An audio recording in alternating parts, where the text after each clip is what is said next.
안녕하세요. 클릭K 플러스입니다. 학교 폭력, 성폭력 등 피해 학생이 극단적인 선택을 하는 안타까운 사건이 끊이지 않고 있습니다.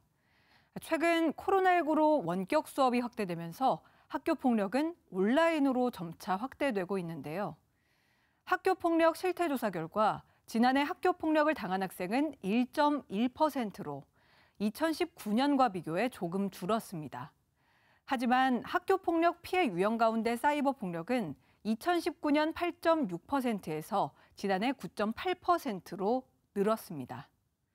이에 정부는 최근 늘어난 사이버 폭력을 막기 위해 학교 폭력 예방 대책 계획안을 발표했는데요.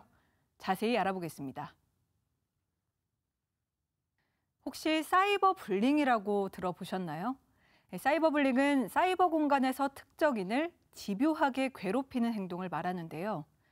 단체 대화방에 특정 학생을 초대해 단체로 욕설을 하거나 괴롭히는 떼카, 단체 대화방을 나간 피해 학생을 계속 초대해서 가둬두고 괴롭히는 카감 등이 있습니다. 신체적 폭력과 달리 피해 학생이 피해 사실을 알리지 않으면 아무도 모른 채 지나갈 수 있습니다. 스마트폰으로 시간과 장소를 제한받지 않고 괴롭힘을 당할 수 있어 정신적 피해도 상당한데요. 최근 이러한 사이버 폭력이 늘어나면서 사이버 학교 폭력 예방을 위한 대책이 마련됐습니다. 먼저 코로나19 상황에 맞는 원격 비대면 지원을 강화합니다. 체험형, 놀이형 학교 폭력 예방 교육에 참여할 수 있도록 메타버스 플랫폼을 활용한 예방 교육을 개발하기로 했습니다. 비대면 상담이 활성화될 수 있도록 학생 화상 상담 서비스를 확대 실시합니다. 교원 원격 상담 역량을 강화하기 위한 연수 프로그램도 제공하기로 했습니다. 이와 함께 사이버 공간에서 이뤄지는 2차 가해를 막기 위한 조치도 마련됐는데요. 가해 학생이 SNS 등을 이용해 피해 학생에게 접근하지 못하도록 학교폭력 예방법 개정을 추진합니다.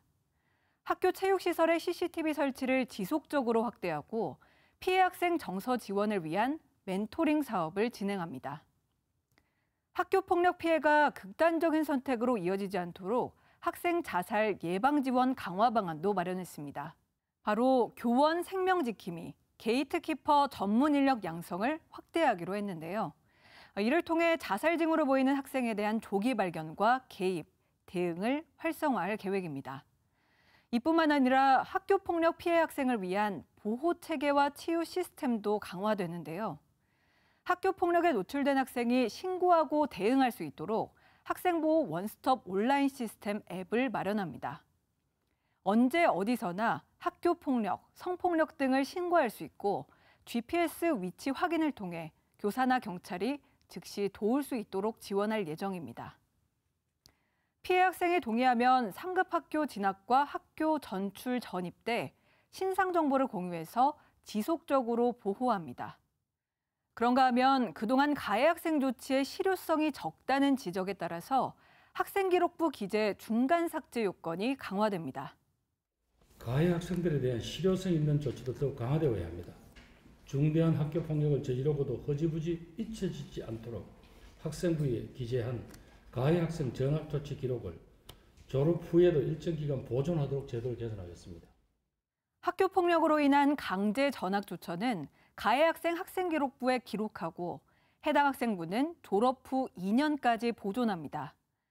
졸업 전에 학교 폭력 기록을 없애려면 심의를 거쳐야 하는데 이 경우 피해 학생과의 관계 회복 정도, 반성 정도 등을 객관적으로 증빙해야 합니다.